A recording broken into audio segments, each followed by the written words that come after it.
Seeing out the 2012 Australian Enduro racing season, the Force Accessories Wildwood Rock Extreme Enduro yet again lived up to its name as one of the hardest enduro events outside of Europe, the home of Extreme Enduro. It stands as one of only 2 FIM listed Extreme Enduro events outside of Europe, and in its third year has already seen over 5,000 spectators and some of the biggest names in Australian and international off-road racing come to experience the unique challenge.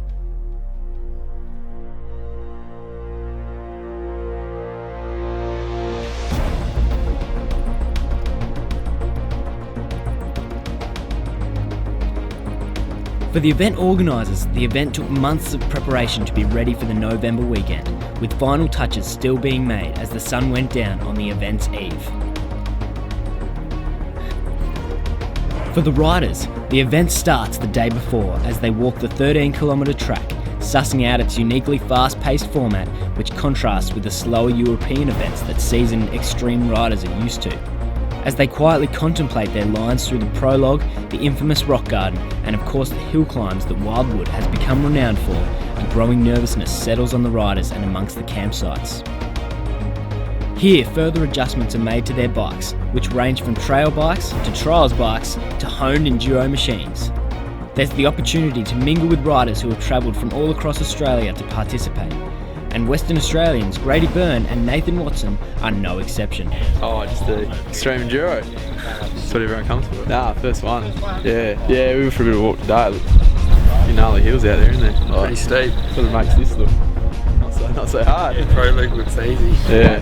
If I can get up that hill, that Rooster Hill, yeah, that'd be good if I can get up. If I can get up that'd be good, but otherwise I have to get a chicken line. Get up there and a big relief, I reckon. The unique format of the race gives Clubman the rare chance to knock bars with the best in the competition. This year, Spaniard Alfredo Gomez travelled down under for his very first time in the country to partake in the event, bringing with him the expertise from the Worldwide Centre for Extreme Motorcycling Events. He was to challenge the 19-year-old Matt Phillips, who although only placed 5th in last year's Wildwood, due to such a stellar season in the off-road scene, many rightfully thought was going to be Gomez's toughest competitor for the prize money of $10,000. With this money up for grabs for the overall winner, prize money across the other classes, and a shot for $1,000 in the morning's short prologue event, Wildwood is the highest paid enduro of its kind in the world.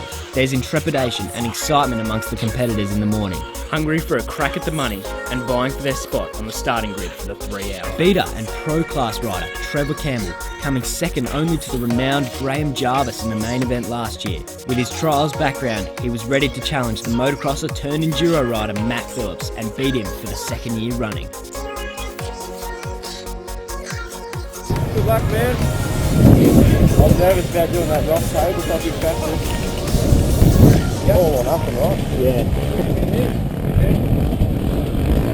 Mitch Harper returned, hoping to better his 5th place in 2011, and he certainly showed he meant business at the prologue. 3, 2, 1.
Although stating he was taking it easy to avoid injury for the main event, Harper took out $1,000 by 19 seconds with a time of 2 minutes and 25 seconds.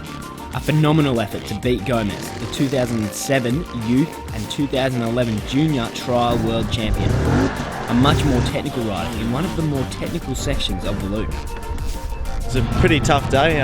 Prologue didn't go quite to plan. Got caught in the tyre section. They were tyres hanging from the roof. It's a pretty hard obstacle, and got the bike tangled up there, and only managed to get a 9th in Prologue, so that started me back on the second row. Yeah, so I was a bit unsure. Yeah, a bit unsure about that, but I knew once I caught those guys, I'd be ahead of them.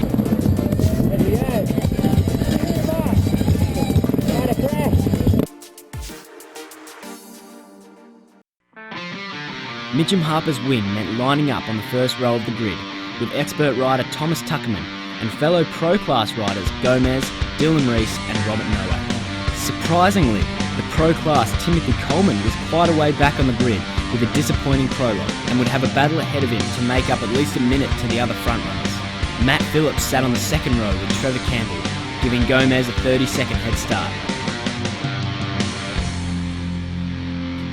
The Bananas in Pyjamas, the first women to race the Enduro in its 3-year history, shared a spot in the 4th row. Krista McKinnon riding a trials bike, and Jessica Gardner, who had finished 6th in this year's International 6-Day Enduro, was today riding as teammate to Matt Phillips on the Yamahas. But as the race got underway, it soon sorted the women from the girls and the men from the boys.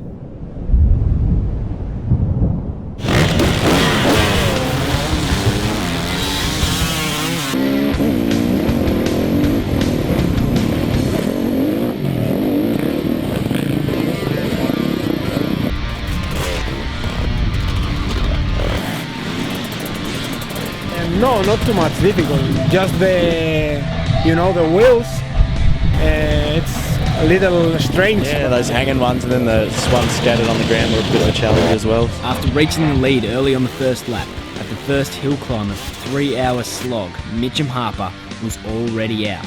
He had dislocated his fingers after flipping the bike on the hill. A bitter disappointment considering his blistering performance in the prologue.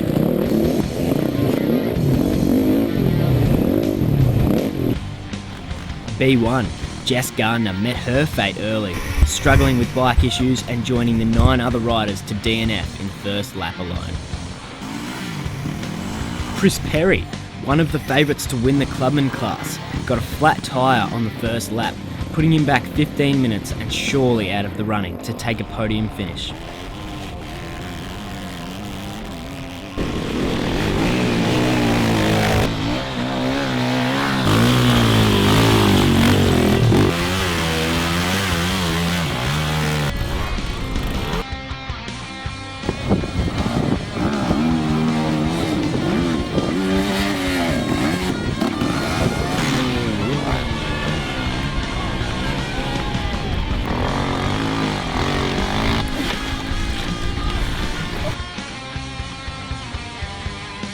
After the first dam crossing, Trevor Campbell began to struggle with the bike's engine, having to keep the throttle wide open to stop it from stalling.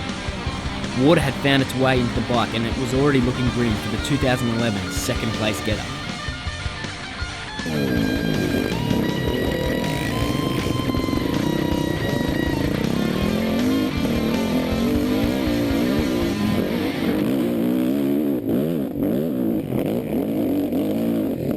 He tried to get the engine started again, but it was already a lost cause. Trevor Campbell was out, defeated by his bike halfway through the first lap.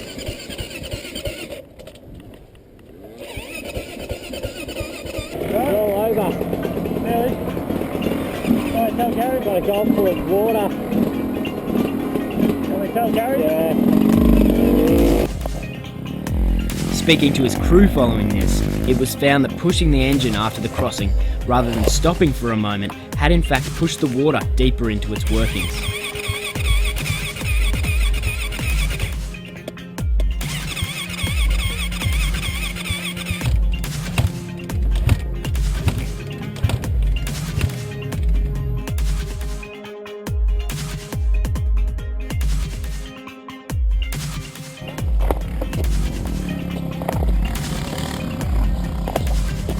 It was a different story out in front, however, with it quickly becoming clear that the day was to be a battle between Australia and Spain, with Gomez and Phillips jostling for the lead. To win the race would have added significance for Phillips, riding for his grandfather this Remembrance Day. By the second lap, Phillips had already reeled in Gomez's 30-second head start, and as they rode down the loop's first downhill slope, Alfredo only led by a bike's length. I have no really good prologue because I have a little crash on the deep water, but in the main event, ride well, first hour right in front, but Phillips follow me all the time, and I make a little mistake in one uphill, and he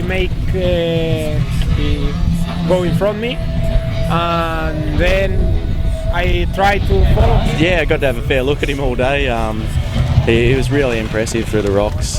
Didn't make any mistakes. He was out of there before I even got to see which way he went. So I had to learn the race as I went, and just managed to go faster on the fast bits, which I could go fast on, and get in front of him and pull away there. I'll hope that he wouldn't catch me in the rock bit. So he's really fast, and just have 300 meters technical sections, and the rest always full gas. For me, I think it's a good race because it's my first year making enduro, and I'm not a fast rider. With the event's lap-by-lap format, spectators are given the unique opportunity to continue to watch the action throughout the day and explore its sections.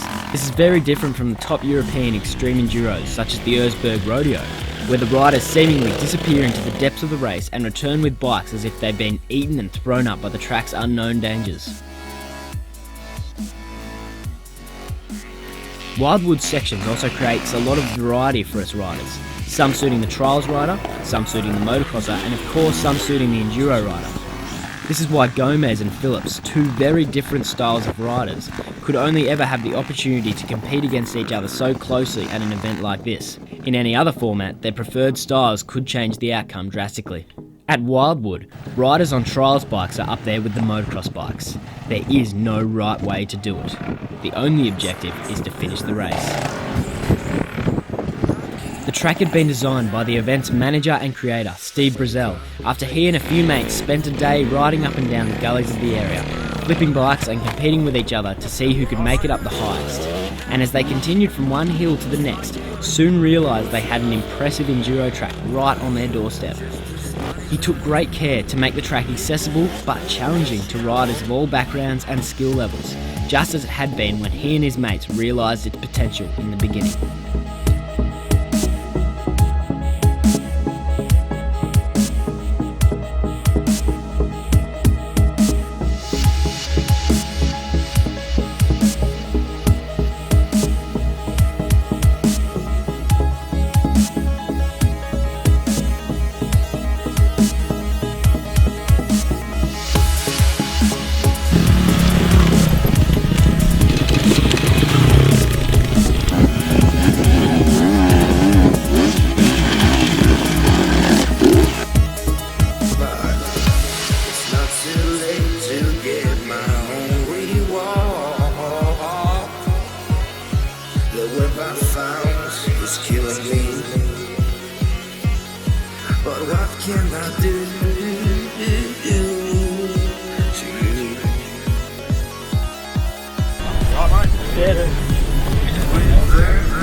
It's pretty good. I mean, all the obstacles were doable, and if you got through clean, it was quite fast. But I think at the end of the day, when you're tired and you try and ride over obstacles and it's slippery, and they just got harder and harder as the day went on.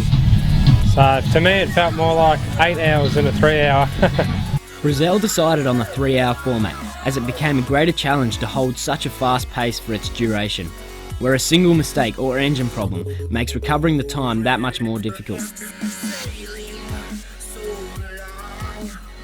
It was tough and challenging. It was wet last year and we thought that was probably slippery, but this year maybe even slipperier with the dry black dirt. Sort of a bit unexpected, but yeah, it was a challenge. Over this time, the track conditions tend to change and add another element of the unexpected into the race. With no compulsory pit stops, the time each rider took to rest or refuel could mean the difference between a win or a loss.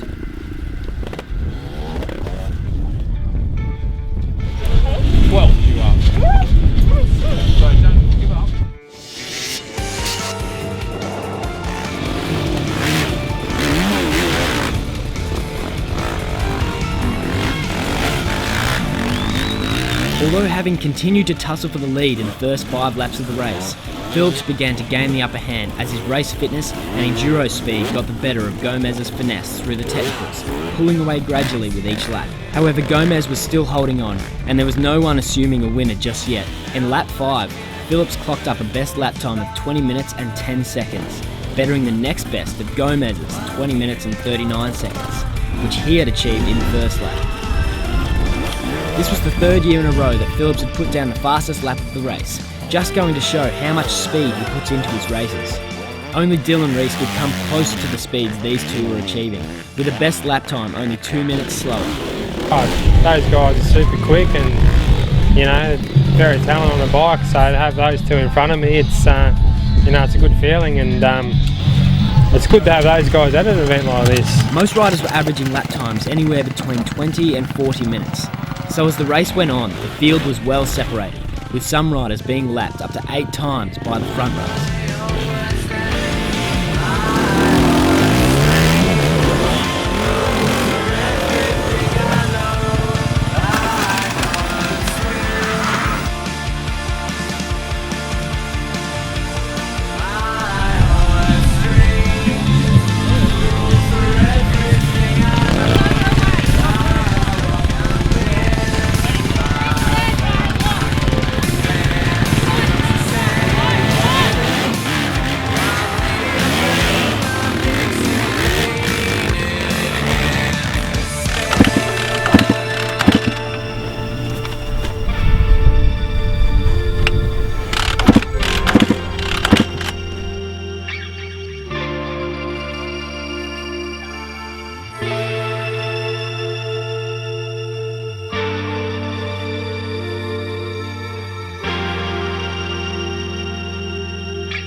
As the final lap drew closer, spectators watched on and lent a hand to give the tiring riders a boost, both by pulling them out of the rock gardens and giving some moral support.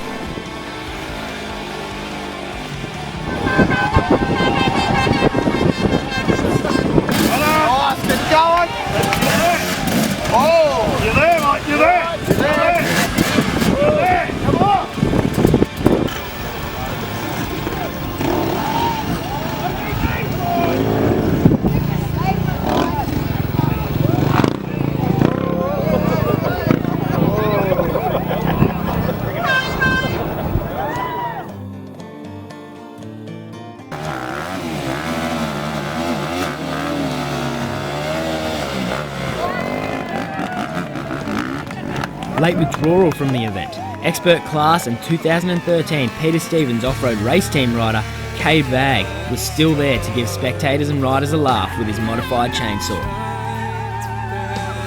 Coupled with his motley crew in their classic Australian garments, they provided some unlikely entertainment, setting a precedent for future spectator involvement, with rumours of carloads of people already modifying their chainsaws to bring to the 2013 event. This joins the trials demonstrations, bands and freestyle riders.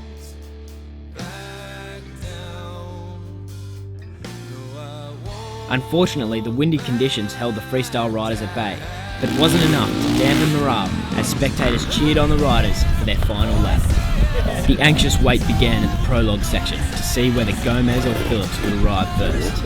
And as other riders finished their 3-hour slog, all eyes were on the turn before the finish to see who it was going to be. The first of the expert class and 4th overall, Jade Gartland arrived at the finish aboard his TN. Timothy Coleman, who had started so far back in the order, had managed to reel in the competition to take out 6th overall and a 4th in the pros. The two Western Australians, Grady Byrne and Nathan Watson, did manage to finish, taking out 4th last and last place respectively. Not to take anything away from these two, because in an event where even to finish is a challenge, these two succeeded, managing to not join the 13 DNFs, about a quarter of the entries. Krista McKinnon became the first female to ever finish the event and managed to do so in 12th place. Clubman Chris Perry became one of the great success stories of the event, hitting a flat tyre in the first lap and putting him 15 minutes back to eventually win his class by, ironically, 15 minutes. A blistering performance to gain 30 minutes on the competition. He managed a staggering 8th place overall, and had he not had a flat tyre, he would have almost ranked 6th, putting him up there not just with the top expert riders, but with even the top pros. Chris Cash, taking 2nd place in the experts, had a similar experience, managing 5th overall even with a flat tyre.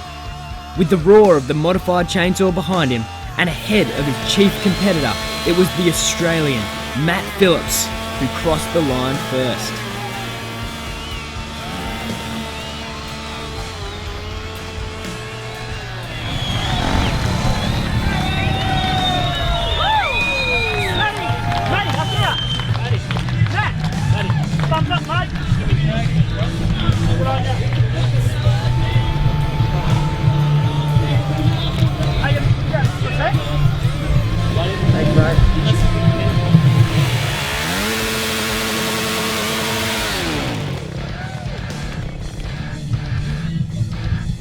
Yeah, got knuckled down in the race, and got the win, so I was really happy with that, and really good to take out the win on Remembrance Day, to beat the other country, the Spanish guy, so I'm sure Pop would be proud, so it's good. Yeah, last race of the season, I'm off on Tuesday to get an ultrasound on my wrist and then go see the hand specialist, so yeah, really looking forward to the time off and yeah, to get healthy for 2030.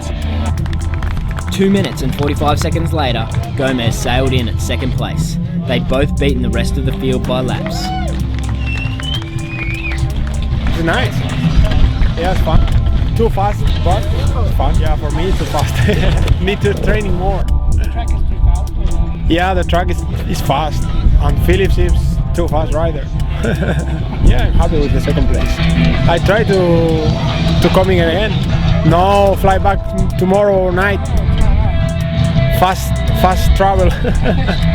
Long way, but yeah, I'm stoked with it. I'm pretty sure we bet a few Spanish guys at the 6th day, so it'd be good to see him, do a 6th day and see how he went. And I think it'd really, his strong point was in the rocks, and he was one of the best in the world in the rocks. So, if he worked on his motocross skills, well, he'd come out here and smoke us next year. So, who knows? Hope to never see him again. His bike having continued to take a battering, looking somewhat worse for wear by the race's end, Dylan Rees managed to pull off a 3rd place overall. For someone who doesn't race for a living, to be up on the podium with the 2 heavyweight competitors was a phenomenal effort. oh, absolutely. I'm so happy to be up there on the podium, let alone finish the event. It's pretty gnarly out there, and to do 3 hours on that sort of a course, I'm just really happy to be up on the podium at the end of the day. I knew you were knackered, dude. We knew you got 2 hours and you're knackered. You've done awesome. Mate, when I got to the rock garden the first lap, I was knackered. It's not that bad. No, it's alright. You got it?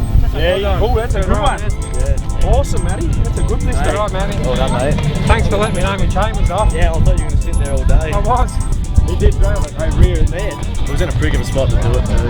Matty pulled up, he's like, your chain's off, man, and I'm just like pushing and trying to get it out. You only lost the headlight off there. Half the skin off your hand. Easy fix. That makes it even more special really for me. I'm sort of got because of my trials background, it's it's a lot different, but to be here and sort of to be on a podium with those guys with that calibre, I'm really stoked with it. And obviously they probably do a bit more riding and maybe ride for a living, and I think the main thing is they're a lot fitter than me. They can sort of go to 3 hours, so if I was to have another crack, I sort of know where to start, When you're out there riding, you're sort of like saying to yourself, do I really enjoy this? And no, it isn't much fun, but I guess the good bit is when you finish and you get a result like that. That's what you do it for. So, it all pays off in the end. At this stage, I would never want to ride that track again, but you know, if I was a bit fitter and I had a bit more time preparing for something like this, then maybe I will come back and have a crack and hopefully enjoy it a bit more next time. And with Matt Phillips taking out the win for Australia on Remembrance Day, so ended the year's off-road season and the 2012 Force Accessories Wildwood Rock Extreme Enduro. With more classes, including an over 40s and trials class, more prize money and a serious push to become part of the World Extreme Series, the event continues to go from strength to strength. Not to be missed when the fun begins again on the 10th of November 2013. Just like to thank the Wildwood committee for putting on the event again. I know they had a lot of negatives coming into the event, you know, getting knocked in the media and stuff like that. So yeah, here we are. It was a great event, and I'm sure there's plenty of guys here that are going to come back next year. Just thanks to everyone that helped me out today. Powerhouse Motorcycles, Sherco Australia, Grow Oil, and just everyone for sticking by me, even my partner and my family for giving me the time to ride. And, yeah, it's been a really good year for me. Huge thanks to Motorcycle Scene in Tasmania. They've been helping me out a lot in 2012, and they've been a big hand, and Force Accessories for this event, and Yamaha for helping me get here. So yeah, big thanks to those guys, and Superfly Films as well. Cheers. Yeah, that's a big question, but yeah, I'll be back for sure. Back to defend it.